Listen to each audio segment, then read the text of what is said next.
విద్యా సంస్థలలో మార్పులు తీసుకురావడం కోసం ప్రయత్నం చేస్తున్నామని కేటీఆర్ అని చెప్పారు. మన ఊరు మనబడి కార్యక్రమంలో భాగంగా రాష్ట్రంలోని 26,000 పాఠశాలలను అభివృద్ధి చేస్తామని ఆయన వెల్లడించారు. రాజన్న సిరిసిల్ల జిల్లా ఎల్లారెడ్డిపేట ప్రభుత్వ జూనియర్ కళాశాల మైదానంలో గిఫ్టెడ్ ఏ స్మైల్ కార్యక్రమం నిర్వహించారు. ఈ కార్యక్రమంలో భాగంగా 2,000 మంది విద్యార్థులకు మంత్రి కేటీఆర్ ట్యాబ్లను పంపిణీ చేశారు. ఒక్కో ట్యాబ్ విలువ అక్షరాల 86,000 రూపాయలు ఉంటుందని అన్నారు. విద్యార్థులకు పోటీ పరీక్షల సమయంలో దీని ఉపయోగం ఎంతగానో ఉంటుందన్నారు. ఎల్లారెడ్డిపేటను అన్ని రకాలుగా అభివృద్ధి చేస్తామని ఆయన హామీ ఇచ్చారు. జిల్లాలోని పాఠశాలలను రాష్ట్రంలో భిన్నంగా తీర్చిదిద్దుతామని కేటీఆర్ పేర్కొన్నారు. దేశంలోనే సిరిసిల్ల జిల్లాకు స్వచ్ఛ సర్వేక్షణ్ గ్రామీణ అవార్డు వచ్చిందని చెప్పారు. ఇక వేములవాడ నియోజకవర్గంలో కూడా 3,000 ట్యాబ్లను అందజేస్తామని కేటీఆర్ తెలిపారు.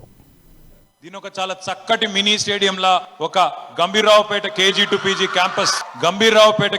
పీజీ క్యాంపస్ ఎంతైతే అందంగా ఉన్నదో ఈ స్టేడియం ని కూడా అంతకంటే అందంగా చేసే బాధ్యత నేను తీసుకుంటాను. తప్పకుండా తొందరలో మీకు ఈ రోజు ఈ కార్యక్రమం యొక్క ముఖ్య ఉద్దేశం ఈ ట్యాబ్ ని మీకు అందజేయాలి. పోయిన సంవత్సరం జూలై మాసంలో మీకు ఏదైతే మాట ఇచ్చినామో దానికి అనుగుణంగా మొట్టమొదట సిరిసిల్ల పట్టణంలోని 1000 మంది విద్యార్థులకి ఒక 1000 ట్యాబ్లు అందజేయడం జరిగింది. దాంతో పాటు మన నియోజకవర్గంలోని మరొక 2,000 మంది పిల్లలకి ఈ రోజు ఈ ట్యాబ్స్ అందజేయాలన్న ఉద్దేశంతో ఎల్లారెడ్డిపేటలో ఈ కార్యక్రమాన్ని నిర్వహించుకుంటా ఉన్నాం. అయితే సోదరులు వెంకటరెడ్డి గారు చెప్పినట్టు ఎల్లారెడ్డిపేట పాఠశాల 7 కోట్ల రూపాయలతో సర్వాంగ సుందరంగా అద్భుతంగా తయారైతున్నది. చక్కగా దాన్ని రాబోయే